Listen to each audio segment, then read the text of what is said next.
necessity instead of an interest. What was the most valuable thing that you learned from a producer standpoint that is just the most boring, most tedious thing? Google Docs, spreadsheets. I can't make a movie without 10 spreadsheets, or like one spreadsheet with a bunch of different like tabs on the bottom for. But yeah, it's insane how many spreadsheets I have, and I often think to myself, oh yeah, I like didn't wake up one morning and say, oh, I love spreadsheets, I should become a film producer. But there's so much involved. And I'm doing a series now, which is like everything you have to do for a feature times 10, because we're trying to do a 10 episode first season. And so all of the locations, and it's an anthology, so it's not like, oh, we have one location and all 10 episodes are going to be set at this bar.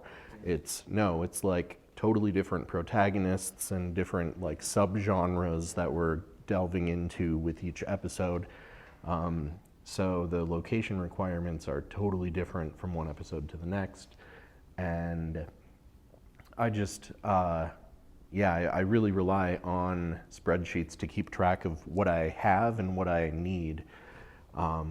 So one thing that I was doing recently, I had everything lined up to film one, and I was really excited because we had this location that we were gonna like use this one business as like 4 different locations within the script, and I was really excited because I'm like, we don't have to like pack everything into trucks and drive it away and come back to like the next location. We can like leave it set up and just move across the hall, and suddenly it's across the town. So I was really excited about that. And then I find out that the business is gonna be shutting down a month before I was slated to start filming. And I'm like, okay, well, that's like half the script now is I have no idea where we can shoot this. So I talked with the couple of the actors and was like, hey, what do you think about we still do something together, kind of even on the same timeline if we can, but let's look at this other script instead, because I have a location where I listed like the 60 plus location requirements that I want for like these 10 episodes. And I talked to a couple people who, one guy like has been working in a ton of restaurants for his whole adult life or since teenage years or whenever. So he knows like tons of restaurant and bar owners and managers in Southern Arizona. So I talked to him and shared the spreadsheet with him and was like, can you get me like connections with any of these kind of places? So between like 4 people, I think, we all just pooled our resources together of like what kind of locations do we have, and in like someone's uncle or someone's friend like manages a shop or whatever. And then I sorted the spreadsheet by the episodes, and I found, oh, episode 5, like just coincidentally we have all the locations that we need for this. So what if we just like skipped from like 4 to 5 and tried to do this one next instead.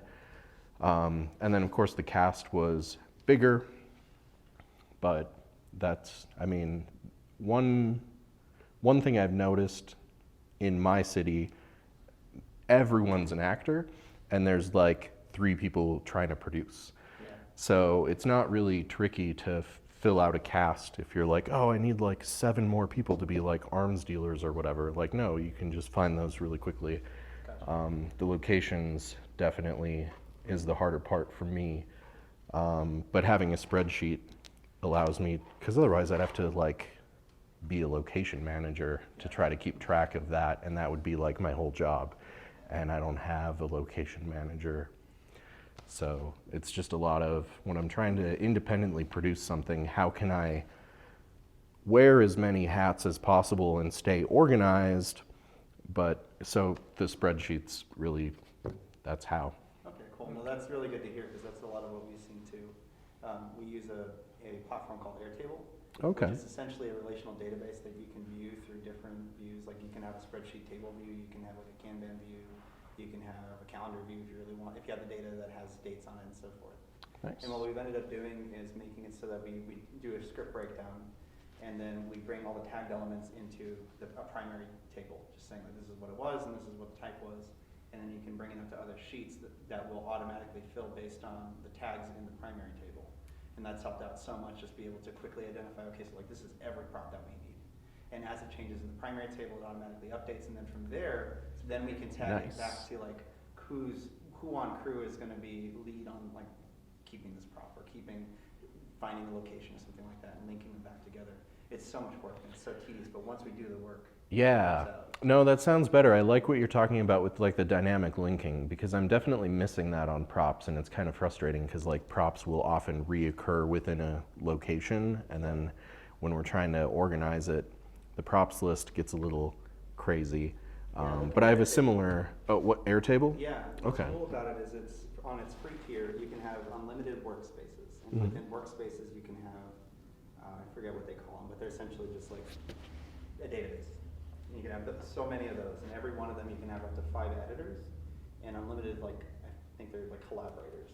And the way that we'll use it is we have a couple above the lines that have editor access, and they can go in there and make changes and view and sort and all that kind of stuff.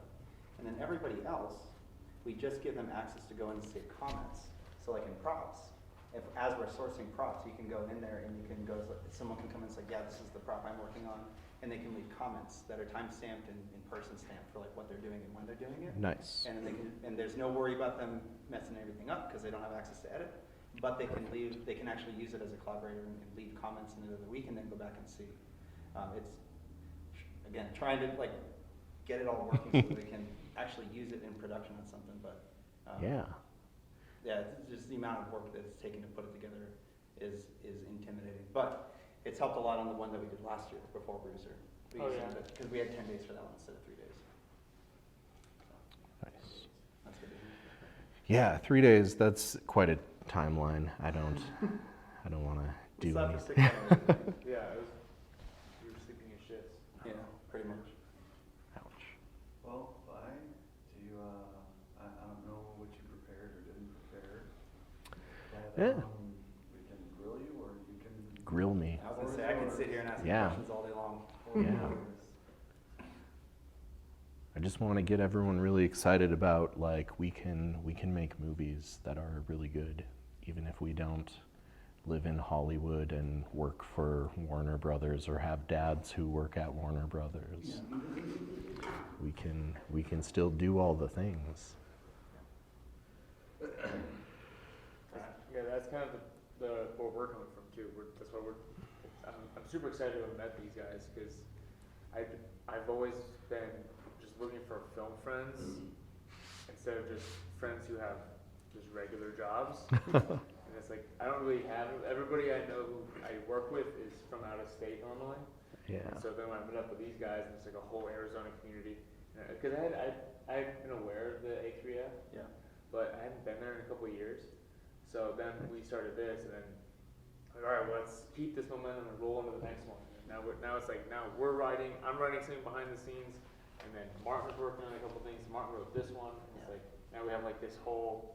So now we just need to find the time to do everything, which is such a crazy, like opposite to what I was going through 6 months ago, and it's been pretty sweet. So yeah, I'm also in a similar position where about a year and a half ago I was like, oh, I want to like start planning for something big, because I'd woken up one day and been like, man, I really hate crowdfunding. Why do I do it like all the time?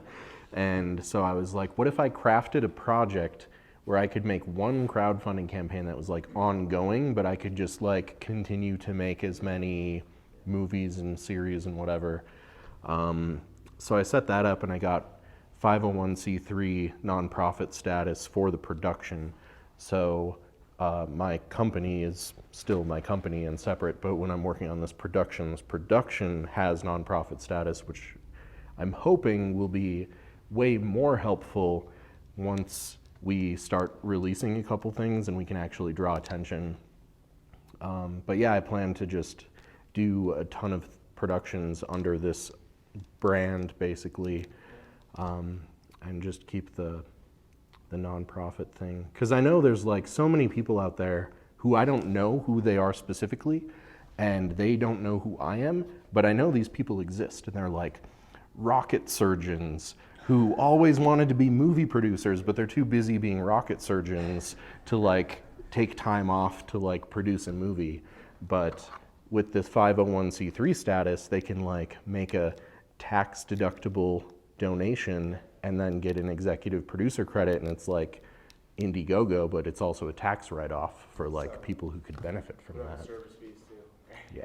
I was just, when we went to Phoenix Film Fest, they had a bunch of panels, and that was something that was brought up at one of them too, and we were trying to figure out back and forth, like, how do you make that work? Because I assume your primary production company is an LLC then. Yeah. So who retains ownership of the project, like what you're filming, if the production itself is under a nonprofit? So when like a movie is done, then the LLC owns the movie, and the 501c3 basically has the mission of getting the independent productions funded. Okay, So so its mission is not to make the movie. Correct. It's to support Yes. Yeah. so is it, and so when you say that it's the production, like, was it set up just for, like, 'cause I assume it's the anthology series that you're talking Mm-hmm. about. Yep. So is it just set up for that anthology series and every production kind of? No. Like there's tons of different filmmakers and their own other productions going through the same nonprofit. Okay, cool. That makes more sense because we were looking at like, could you make it? Because I know that some productions will be budgeted as like they just make an LLC just for that Mhm. one film, Right. and then when the film's done, they dissolve it. But that's not what you're doing with the 401(c) or 501. Nope. 501? No, I've looked into, like at the level that I'm operating right now, if I were to make an LLC for each movie, that is what would bankrupt me because there's just, I have to be compliant, otherwise like the state will fine me, and it's different in different states, and I know that I can like incorporate an LLC in like Texas or Delaware or whatever, but that just seems less convenient than just having my LLC that I already have that I do more than just movies with. Yeah. And that's exactly where we're coming from. It's like, we want to be able to do corporate projects and so forth through our LLC without having to manage overhead of Right. 1,000 different things. Yeah. But then also be able to accept donations because like at this point for the foreseeable future, anything that we do narratively is not going to be profit driven. Right. We are not, we will be lucky if we manage to break even. Yeah. So the idea of being able to set it up as a nonprofit in some way to be able to get donations that would be tax deductible for folks, and then also be able to write off certain, like, be tax exempt ourselves for the things that we're using for the production and that kind of thing. That was the goal of, as we started looking into it. It seemed very intimidating because the board that you have to set up for it. Yep. So how do you manage that? How do you manage the board? I don't touch it. My name's not on any of it. It's a group of people in California, and we only communicate over email and telephone, and they do all of the stuff, and they have their nonprofit in California, and then I'm in Arizona with my LLC, and when I do the fundraising, it goes through them, and then they give it to me, and then I spend it, and then I write it off as a business expense because it is income from the LLC is claiming it as income from the 501c3, but then because I'm spending all of it, and it makes me more accountable too, because I've been frustrated when other local filmmakers who I've wanted to support in the past set up like a crowdfunding campaign, and I'm like, cool, I'll put money into your Indiegogo because I want you to also be making movies. Yeah. And then they like take the money and they never make the movie. And I'm like, oh, what about all those backer perks that you promised me and then took the money and then never made the movie and didn't give anyone anything? And like, that's frustrating, and there's like no recourse for that. And I don't want to like, I'm sure those people didn't set out to like screw people. They just don't have competent production experience. But I like that when the 501c3 is separate, and then I'm reporting to the IRS and they're also reporting to the IRS, like the numbers have to match up in all three places, otherwise we all get audited. So I like that, and I think that other businesses who I'd be, because my average person, like if an average person throws in $20 for a special thanks credit, that'll go a long way. If we get 1,000 people to do that, that's a huge chunk of money. But what I'm really after is like 2 years from now, I want to be getting like the big businesses throwing donations down with lots of zeros. Yeah. And I know like that extra layer of accountability hopefully gives them more confidence in like what they're backing. Absolutely. And just having the infrastructure to begin with, it's just like, okay, Yeah. well, these guys have been doing this. And like you were saying about like, oh, well, I've never done a thing before, so people are always like, what have you done before? Yeah, I've done a few things now, so it's nice that I can also show people like a back catalog of like trailers for movies that you can find at Walmart if you wanted to. Yeah. So yeah, it's yeah. Is there any risk to you by not being involved with the board at all? Like, could they just completely just bail and stop any momentum that you have, or? No, I don't think so. And it's kind of like make sure to the best of your ability that you know who you're doing business with, because you don't want to be in that position. But I mean, even if we had to take our anthology production and put it under a different 501c3 in the future, that's something I can manage because the actual productions that we're making are still owned by the LLC, and I can move that somewhere else. Yeah. So. Yeah, see, and that's kind of exactly the point. Even with the board, there's no ownership on any one person on the board. I think that's, Right. That's why they have all the complications with the board, to avoid people going in and finding ways to siphon money out to just themselves or something like that. Yeah. It's complex, but the complexity is supposed to be checks and balances. Yep. Yeah. Like I said, I've just been watching Succession, about a show. Oh, yes. Push everybody over. So I'm like, so how is this gonna go bad? Yeah. Well, I mean, things can go bad, but So how does it work if like you want to fundraise under your 501(c)(3)? so you wouldn't talk to me at all. I can send you an email address, and you'd go through them, and you just submit a little proposal saying, hey, I want to make a movie or a series or a short film or whatever you want to do. And then you basically just want to make sure that you have a pitch for your project that shows like how it's like positively impacting the arts, which is like a very That's how it's big written out. loose umbrella. Yeah, because it's an arts and culture nonprofit. So with our first production that we did with the anthology, we adapted classic literature. We took a public domain murder mystery novel from the 1920s and we set it in southern Arizona in the 2020s. And we followed the same plot loosely-ish, as close as we could.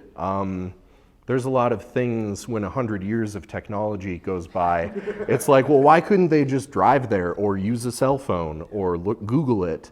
And it's like, okay, so we can't just directly translate it. We could, but it would have to be like, that'd be a style that we'd lean into or something. So we're trying to realistically, any changes that we deviate from the plot, we're trying to do so to make it not a distraction for the audience. But it's really cool that there are like people like Dorothy Sayers and Agatha Christie who have tons of novels that are copyrighted, also have a lot of work that's now public domain because of how early in their lives they started publishing. So a lot of their earlier works are public domain, so you can adapt that into a movie. So by kind of like doing that as our first one, because I know a lot of people who recognize the name Agatha Christie but haven't actually read any of her novels. So you could watch a movie that we make and then maybe that would inspire you to like go look up some classic literature or something. So I think we have a positive benefit or positive impact on arts that way. And then also we tried to make sure that we were being really inclusive in like the cast and the crew. And it wasn't just like a bunch of white dudes solving murder mysteries. Yeah. So we mix it up with whoever's around. And that was actually just really easy to do unintentionally because just a lot of the actors I know don't look like me and they're more talented than me, so they should be doing it. So that was a lot of the perspective that we were taking. We were thinking about like, you go down the nonprofit path, like what is your mission statement? Mm-hmm. And for us, a lot of it is kind of what we were talking about, building out the local community within the valley and just giving folks that haven't had opportunities to do particular roles on projects, give them an opportunity to be able to do it and be able to tell the stories of the local Arizona community with people like cast and crew from Arizona telling stories within Arizona. Yes. Yeah. I think there's tons of value in that. Yeah. So You're making like the girl from Ohio on her way to LA, maybe she stops in Arizona first to see if she can make it here first. Oh yeah. Just something Oh, like I like Just that. we're not going to be Hollywood, but Right. Hollywood. We're close. Yeah. Yeah. So that'd be, that's a the huge dream. mission. Yeah. That's like a. You have to have a guiding light. Yeah. Right, yes. Yeah, I think we can do it. I think if we get enough people in southern Arizona or anywhere in Arizona just like confident that they can get big ambitious projects going. Like one perspective that I kind of adopted is like any person who's done a thing or is some kind of celebrity or accomplished in some way, they all, like some number of years ago, was like an infant who didn't know anything and had no resources. And then they grew up to like do some kind of accomplishment. Like I at least have more knowledge and resources than an infant. So even if it takes me a couple decades longer, like I should be able to achieve a lot of the same stuff. I know there's a lot of other factors that I can't control, but I mean at the same time, you can always look at a thing and pick it apart to figure out how did they do this. And my bar when I started doing short films, I wasn't trying to compare myself to like Hollywood or Netflix or Disney. I was trying to compare myself to like what are other local independent filmmakers doing. And I realized that if I do take that mindset of, well, Netflix is my competition, and even though they have a whole bunch of money, if I can like just pause this Netflix show I'm watching and look at the light direction and the depth of field and the composition, like I can make stuff that looks just as good for little to no money with my friends, and it's just a matter of like doing it and fine-tuning what we're making so the quality of what we're making doesn't look like an indie movie, but it looks like a movie. Well, the efficiency of it too. I keep going back to Phoenix Film Festival because it was recent and there was a bunch of really wonderful panels. And there was I actually don't remember what level that she was at. It was out of one of the shorts. And one of the things that someone asked about budget and how do you do this and that. It's like, well, you save a ton of money by you working with people that have worked with each other quite a lot. If you can find a crew of people that know each other in and out and they have their own kind of language on set and offset and so forth, then you save a ton of money because you're not bringing in a bunch of strangers that are slower or that have egos that have to get worked out or don't care or like any number of things. So if you can kind of naturally build, like, don't feel bad about saying you do films with your friends. Right. Like, worry about what the end product looks like. Because Yes. if you're working with your friends, that means that you have a whole bunch of this natural camaraderie that takes a long time to build up in professional crews that you have to pay everyone to bring there. That's a great point. Yeah. I like that. So it kind of goes back to Yeah. exactly what you're saying. Is it the same girl who's saying like she just donates her? She's like, I'll help you with your feature. I'll just show up and I'll be there for that girl. It might have Or is been, it but I him? remember she said specifically if you're trying to get favors out of a location, send a cute girl in. Oh yeah. Yeah. So a friend of mine, this is super ties into a thing that I did recently. A friend of mine he wrote a script like 8 years ago, or it was probably 10 years now, and he was trying to sell it. And for several years, he was unable to sell his script. And he called me up one day and was like, man, I just want someone to make this movie. This needs to be a movie. It's been just paper. Yeah. Someone's got to film this. Could you film it if I just give it to you? And I'm like, yeah, probably, maybe. Like, I'll read it. And I read it, and it's a wedding movie. And it's like kind of weird, and there's a billion locations. Like, we have to go to bridal shops. We have a wedding venue. There's like, there's a whole scene where the parents of the bride have this like comedy interaction at like the print shop, and I'm like, I don't have any of these locations. And then there's like, they screw up the cake, so they have to go to the bakery multiple times to like get the cake remade, and I'm like, this all sounds really expensive. I don't think I can do this. But an actor I know wanted to be more involved in stuff, and she's like, I can do more than just act too, like cast me in something, but then give me other things to do also. And I'm like, okay, well, here's a wish list of locations. You basically have to plan a wedding, and it's and if you can like get me some tentative yeses on these locations, then I've got a script. We can make this movie together. And she went out, and like a week or a week and a half later, it was like a short amount of time, she came back and she was like, oh, I've got all those locations. And I'm like, wait, for real? And we like walked through, because I didn't believe her at first. And yeah, we like shot the whole, we planned a wedding basically and filmed it, but it's a rom-com. And so that's in post right now. That's so fun. But yeah, it was crazy. She got so many locations that I just kind of had written the script off as like, oh, I don't know if I'll actually be able to film this either. This is probably why you couldn't sell it, because location requirements are crazy expensive. And we did it, and it was great because we did it as like sponsorships. So like the bakery, we used a local gluten-free bakery, and for the prop cakes, we didn't actually make cakes. We had clay and styrofoam, so it was like styrofoam with clay frosting. But we found out that we had to use specific types of clay, because if you're gluten sensitive or allergies or whatever, there are some clays that have some kind of gluten stuff in them, and we were very, we don't want to like make headlines for killing people with our prop cakes. So because we were using this gluten-free restaurant, it was a very involved communicative process about like, how do we make these prop cakes? But it was really a cool experience, and then we can throw their logo in the credits and stuff. We found a bridal shop that like donated the wardrobe for the movie. We just borrowed the dresses and the tuxes and then gave it back to them when we were done filming.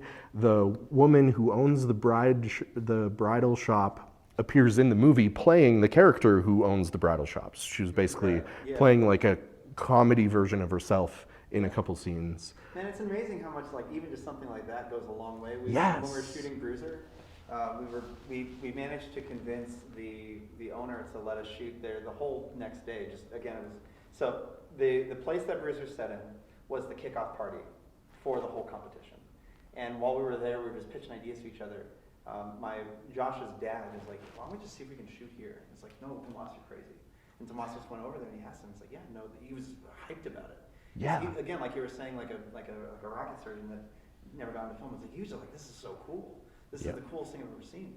Yeah. And then we end up shooting there all day long, and he's just hyped the whole time and just like, what can I do? What can I help you out with?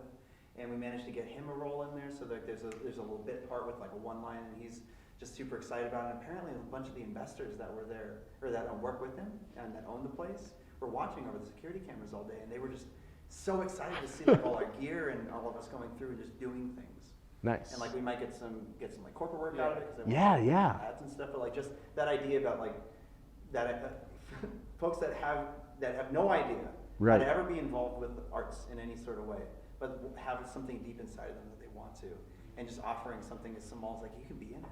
Yep. And they're just like, oh my God, yeah, absolutely. What can I do? What can I do to help you out? Yeah, and actually during the lunch, we kept developing that relationship. And while we were all eating, we got the message that he's letting us host our casting for our next short film. Yeah. Nice. Yeah. So that's great. Slowly, so it's really good to like that. It's not just a unique experience to the few places that we've been in. It's all over the place. Yeah. You shoot a commercial for the barbecue place Yep. we shot in? Yeah, we asked a barbecue place if we could film some scenes of the movie there, and they were like, oh, well, we were looking for someone to like make a commercial for us. And we were like, hey, we can do that too. So we filmed the scenes for our movie, and then we came back the following weekend. We brought the actors back too, so the actors could also like be customers in the commercial. Yeah. And then, yeah, that was great. Ideally, I want to be in the situation where instead of like doing more work, like doing a commercial, because like the post-production is what like is so much effort for me, because like as a cinematographer, I can like shoot stuff and it'll look cool, no problem, because I have I do that a lot.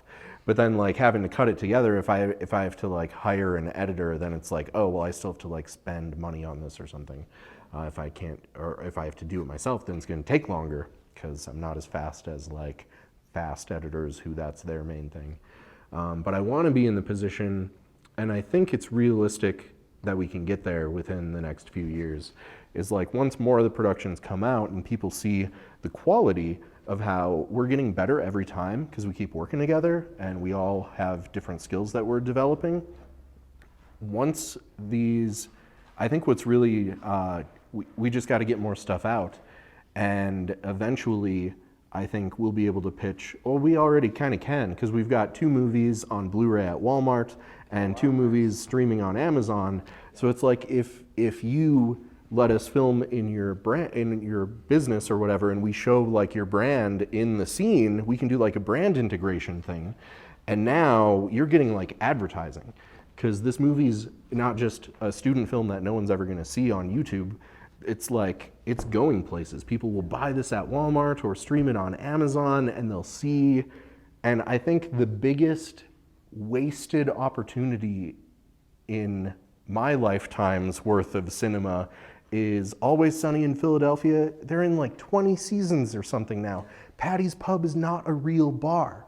Like, that's such a waste. If that was a real bar, like everyone would go to Philadelphia and they would like take a selfie on like the bar stool and have the camera angle in the background, and like that would just be, that would be so cool. Yeah. So I've pitched this to several bars and I have gotten people excited about it, but it's, you know, there's always something comes up and they don't want to actually like, oh, you could film here for like a day, but you can't film like 10 seasons of a show here. And it's like, oh, but that would be like, that's what makes it worth it, is that then your brand has that staying power. But yeah. So you have stuff that's streaming on Amazon? Mm-hmm. So what's that process like? Like getting on there? The distribution process. Yeah. Yeah, there's a lot of different ways to do it. I'm sure there are ways that I don't even know of. You can try to put it up yourself through Prime Video Direct. I've heard that they've become way more selective about like what gets accepted when you submit through there.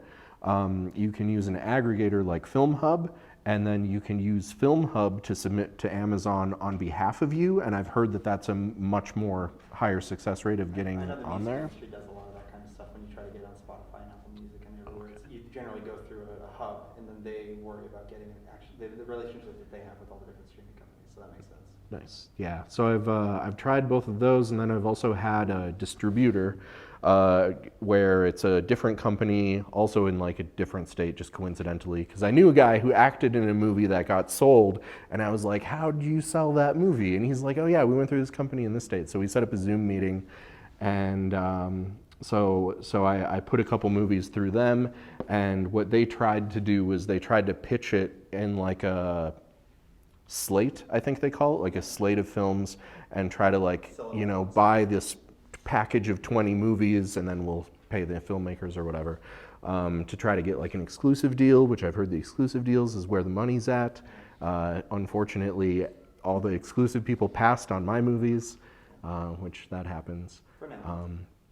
But yeah, so you can go through distributors, or you can go through an aggregator yourself online, or you can try to submit direct to platforms, or you can put it on your own website. That's what I started with, was, oh, I can just put this on my own website and then people pay me and no one like takes a percentage of whatever. Because if you go through the aggregator, like Amazon, for example, is going to take their cut. And if you go through FilmHub to get on Amazon, now Amazon and FilmHub take a cut. If you go through a distributor, your distributor also has to go through an aggregator to get on a platform often. So then the platform's taking a cut, the aggregator's taking a cut, and then the distributor's taking a cut, and then you get something. And it really comes down to, what do I want to get out of this? And because my LLC does things aside from just making feature films, I'm okay with just get me in front of as big an audience as possible. I don't care how many people are taking a cut necessarily. Ideally, I don't want a lot of people to take a cut, but then you have to balance like, how much do I want to get into doing my own advertising campaigns and things like that, and because that's a big advantage of most distributors is the distributor's there to kind of do the advertising for you, so you don't have to think about that and you can just make your next movie. I do want to be in a position where my LLC's not doing things aside from making movies. 2 weeks ago I was doing corporate headshots. It was a boring day. I don't want to do that. I'd rather be making a movie. So it's just, yeah, I think a lot of it is just keep making as much as you can. Definitely like plan it out. Don't put out like just nonsense. But I think quantity is valuable. Because like, if the pandemic didn't happen when the pandemic did, no one would have ever watched Tiger King. So it's a lot of like, you just have to have stuff coming out constantly. So when some combination of events happens, you have a thing coming out at just the right time so people actually watch it. If you don't have a bunch of famous people. I think if you've got famous people, then people will watch it because of the famous people. But the classic adage of you got to be in the right place at the right time, but you're in the right place because you're constantly trying to be in that place. And I think also because we still have the focus on quality, when we're trying to emphasize quantity and streamline our process and say, oh, well, why are we only making 1 movie a year when we could make 2 movies a year? For, eventually with the anthology series, we want to be doing 10 episodes a year. Right now, 10 episodes, it might take us we might be in season 1 production for 3 years, but by the time we get to like season 3, maybe we'll be doing like 1 season a year. But then when you finally do get something that catches, whether it's a series or just a collection of standalone features, you've got a body of work. So when people are like, oh, I liked this movie, what else has this director done? They can like type your name into Amazon and like 20 other movies come up that they've never heard of that came out like within the past 10 years, but they'll like those because they liked your thing that they actually saw. Yeah, exactly. All right, another question, different topic. One thing that we learned about while going to Phoenix Film Festival is the idea of a pitch deck, which is something that's never come up before because we never had to really worry about it. Now that you were mentioning preparing pitch stuff, what advice would you have on preparing a pitch deck, or have you ever had to prepare a pitch deck? I assume you have. Yeah, for the so that was another thing. So in addition to find an attractive human to go get your locations, make a pitch deck for your attractive human to show the locations. We did that. The wedding movie we did, A Tuesday Wedding, I think that was the first movie I did a pitch deck for. I'd thought about doing pitch decks before, but I was like, well, I'm not gonna get things from people anyway. So like, I can see many advantages to getting a pitch deck, because if you're approaching an actor, maybe you want the actor to see the pitch deck also. But I know I can just send the actor like my last 3 most recent movie trailers and they'll be like, wait, you actually make movies? Yeah, I'm on board. Exactly. So it really depends on like what kind of actors or things you're trying to go for. The pitch deck, if you have a really impressive pitch deck, I think it's helpful just to get people more excited, because I'm always really excited about my thing.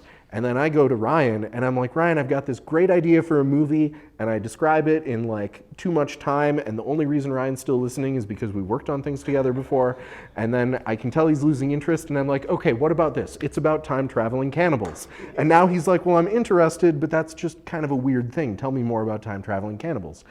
If I had a pitch deck, and I could be like, look at this slide, look at this side, look at this side, then he'd see what I'm talking about. So it's a very good visual way to communicate. I've been thinking about it more as like an organized, an external mood board. Like, because obviously within the production, the mood board keeps everybody on track. Yes. And you're just making a version of that that's condensed and palatable to someone that maybe is not part of the production process. Maybe it's going to investors, maybe it's going to crew. Yeah. And you're trying to just give them an idea as best you can, like you said, of just this vision I have in my mind. Like, you look at these 4 pages or look at these 8 pages. Like, that's the vision. Yeah, I try when I can to include my like stills from my own previous work or some concept stuff. I've done concept trailers before for projects and been able to like build a pitch deck out of a concept trailer. And then not only do I show them the pitch deck, but I also have a trailer they can watch for a movie that doesn't actually exist because we didn't make it yet. So yeah, what I did for the last concept trailer, well, 2 concept trailers ago, I knew who I wanted to be the lead actor, and I didn't know who was going to direct. I didn't know who else was going to be in there, but I knew I was going to shoot it, and I was going to have this actor be the lead. So I just talked with her, and I was like, hey, let's go up on the mountain. She likes the script. She wants to play the role. So I just scrolled through, and this is also the secret to how I edit my movie trailers, is I just scroll through the script, and I like circle the most dramatic sounding lines, totally out of context. And I'm just like, cool, we're gonna like film a clip of you looking really dramatic with cool backlighting like you were talking about. Oh, my footage looks better if I point into the sun. Yeah, so just shoot into the sun so she's got that nice halo on the mountain. And I'm just like, look slightly off camera and pretend there's a person there and then just say this line really dramatically. And we just did stuff like that, and then we had her like pretending to run from someone, and we cut together a concept trailer out of this, and I was able to show the concept trailer to people. A director had texted me because he's like, man, it's a pandemic and you just released a Christmas movie, like I want to work. Yeah. So I was like, oh, here's a concept trailer and a script, and then he was like, sign me on. So Nice. Okay. Very cool. Yeah. So that always, That's a good movie. thank you. I've always heard of people doing like shorts, like preparing a short based on a feature so they could get ideas and funding, all that kind of stuff. But the trailer, that's really clever. Yeah, and it's way less. Yeah, it's And it's easy to keep the vision of what the film is going to be. Like so many times Yes. I've seen, they try to condense it down into a short, and it's like, you kind of lost the point of the feature though. right. Yeah. Because that's why we never even really talked about going down that path, because it just seems so pointless, but trailer. Yeah, do concept trailers. We did another one more recently, and I knew the main location, and it was this property. It was further out of town than I wanted it to be, but the guy who it was a couple who owned it, and the husband he does metal sculptures, like huge metal sculptures, and I'm like, it'd be crazy to do, like, I want this to be like the main filming location, is like, it's a murder mystery, the murder takes place on this property, and every time we come back and we're looking for clues, there's like these crazy elaborate metal sculptures in the background that are like swaying with the wind.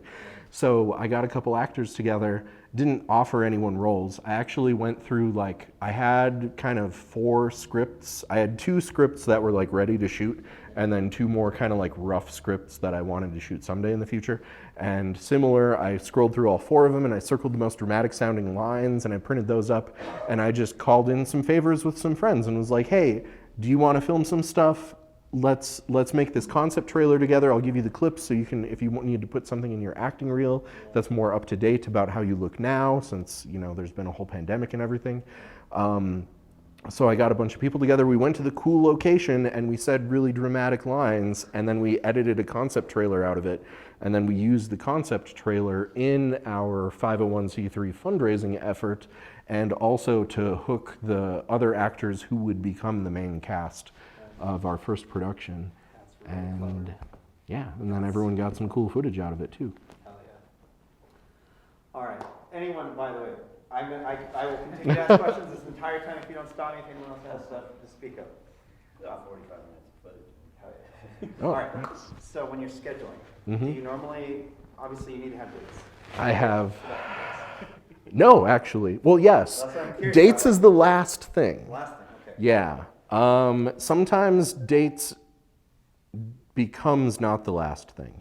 Sometimes, so I've been, man, it's, I mean, I'll pull up a spreadsheet, but it's not going to do justice on my phone. I've got like a big monitor that I need to use to see it all, because I have every scene, and then if it's interior or exterior, and what the location in the script is, and then what the actual real life location we're going to go to film it is, because sometimes the inside of your house and the outside of your house are 2 hours apart or whatever, and then sometimes the one office building is you just go downstairs and it's across town.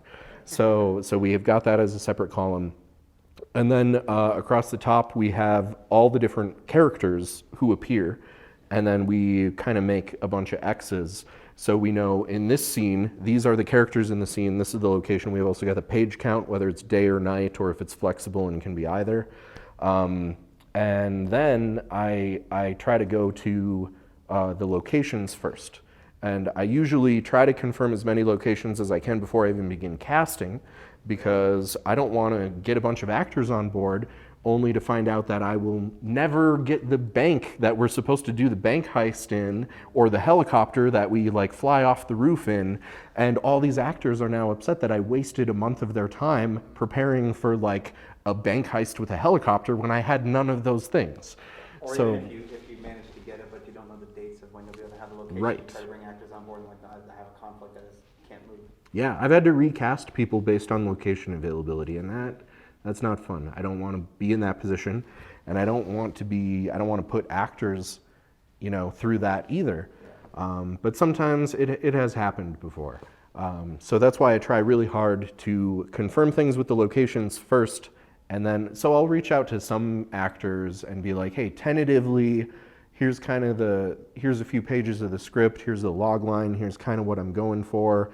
This might all fall through because I'm giving you a way heads up that I'm still trying to get the location. So I've had that conversation before, usually with actors I've already worked with. And then once I've confirmed the availability of the location and the availability of the actor who I have worked with before who's going to be a big role, now I'll be like, okay, well, I need these supporting characters, I need to figure out casting for this. So then when I cast them, I can tell them right away what my filming dates might be. Like I might not have a specific like November 19th or whatever, but I'll be able to say, oh, this location will only let us film on Mondays because that's the only day the bar is closed or something like that. There are a lot of bars and restaurants that are closed on Mondays, and so I do a lot of Monday filming, which is kind of like, it's good and it's bad. A lot of the actors I know they have a Monday through Friday 9 to 5, so they can film nights and weekends. But I also need to clarify, what does nights and weekends mean to you? Because if I can schedule you for 4 Saturdays and 4 Sundays in May, we'll do 8 days of filming in May, and to me, that's not a huge load of filming.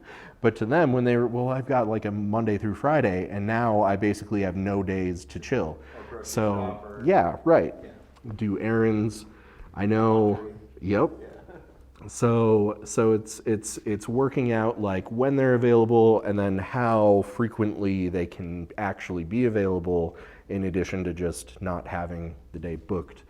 Yeah, but it's good then, because then I can go to the actors that I want to offer the roles to and give them kind of an idea. With the anthology series that I'm doing now, it's a little crazier because we've got a lot of scripts, and I know I can't start filming them all at the same time, even though I'd love to. So I have kind of different people in mind. So we did an open casting call that's like, we used Google Forms, and I just basically made a questionnaire, and they can paste in a link to their IMDb or paste in a link to their headshot or whatever, or a link to a clip of them acting, or if they sent a self-tape to someone else, I'll even, that'll help me kind of decide what how they look. But I also ask them some stuff about their availability, like, do you have regular work hours that we need to schedule around if we don't have the if we can fundraise the money to incentivize you to not go to work, like, no, you're taking a month of vacation time or whatever because I'm paying you this month. I would love to be in that situation. Unfortunately, none of my crowdfunding has ever raised enough money for me to be able to do that. So that's when I'm like, well, we want to make the movie awesome. Let's figure out how we can, make it where we feel like we're both getting stuff out of this and no one's like taking advantage or asking too much of the other person. So it's more complicated in that sense when you don't have a lot of money. But then like I'd mentioned to you earlier, I was on a production recently where they spent way too much money and everyone was just super stressed out about going over budget and being behind schedule, and it was not a fun set because there was too much money involved. So there's money doesn't solve every problem, and honestly, a lot of times it can cause some problems. Yeah. So it all just kind of depends. I think if you're at it depends on the different levels and the different personalities and why the people are part of the team. Yeah. Another question. So with your anthology series, Mm-hmm. are you acting as director? Not all of the time, but some of the time, yeah. So how, with a lot of what you're describing, doing casting and getting all this information from people, and doing location scouting, what's your relationship like on the projects that you don't direct and you are producing? It is different every time. Yeah. Every time I've produced and had someone else direct, it's been a totally different experience. How do you share that creative vision? Well, it's definitely something we plan out before we get on set. Because if we don't plan it out and then we get on set, then the director's mad at me for stepping on their toes or vice versa. So it's a lot of, just a lot of communication in ideally as early on as possible. So like when I mentioned that one director I just sent, I had a lead actor already, and I wanted to shoot it. So I knew, so I like laid that out for the director. Here's the script, here's the concept trailer. By the way, I'm shooting it, so it's gonna look like the concept trailer. And by the way, that actor is gonna be the lead actor. So if you don't like her, fortunately, in that specific instance, he was really excited because he wanted to film with me just because he was sick of being in projects that didn't get done, and I was getting stuff out. And the lead actor that I had, that I was planning to work with on this, she acted in a student film that this director saw and was really impressed by her. So he had already seen her before and was really impressed. So, and he was like, oh yeah, it'd be cool to direct her sometime. And when she showed up in the concept trailer, he was like, okay, I'm definitely like double sold on directing this. And it's good. When you have someone else directing, it's a very different type of, because I can't be picky about like who are the grips, because it's kind of who's available when the location's available and the actors are available. But with the director, they're like such a big part of the process that that can get really messy and drama if you don't like have all the conversations first about like what you want the movie to look like or what you want to achieve with the movie versus them. And then on set, because I'm producing it and the cinematographer, there's kind of always like, okay, so as the director, you're telling me that it's going to happen this way, and as the cinematographer, I'm going to do what I can do to support your vision. But at the same time, how often can I pull the producer card out of my back pocket and be like, no, veto? So there's a lot of like, when conflicts come up, but you just realize that, this isn't the last movie we're ever going to make. We're going to make more. So when conflicts have come up, I just kind of decide to myself, how much do I care about like winning this, if we have slightly different ideas, or even sometimes completely different ideas. I've heard it described that way too. Like the way that partnerships work, and you can look at it in any context, is everything is about who cares more. Mm-hmm. And generally whoever cares more is the one that should have a say, unless it's going to affect the other person in some dramatic way. And as long as you just keep going back and forth, as long as you're working toward the same thing, right? Generally, then it's just whoever feels more strongly about something, cool, that's where we're going to go with it. Because generally, if they feel really strongly about it, it's for a particular reason. Yes. You wouldn't be working with them and giving this much trust to them in the first place, right? If you didn't trust their eye or their vision or their work ethic or what have you. Yeah, like I am by no means the best director or even a great director. I might not even be a good director, but like I can direct, and I do direct. Often it comes down to, well, we need to get the movie finished. So if I'm available and the actors are available and the location is available, that was complicated enough to schedule. If we have to get an external director who like also owns a business and has a 9-to-5 or whatever they're doing, or maybe they're directing another thing on the side or whatever, now having to factor in another person's schedule, like that can just exponentially complicate, and it could really slow down production. So that's something I think about also is, is it realistic? Can we get the movie done in the amount of weeks or months I want it to get done if we have someone else direct versus if I direct?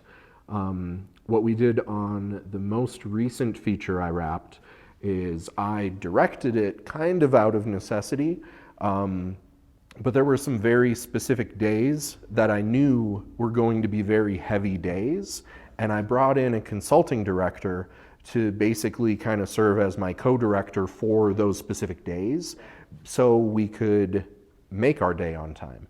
We wrapped one location, I think like 3 or 5 minutes before our film permit expired.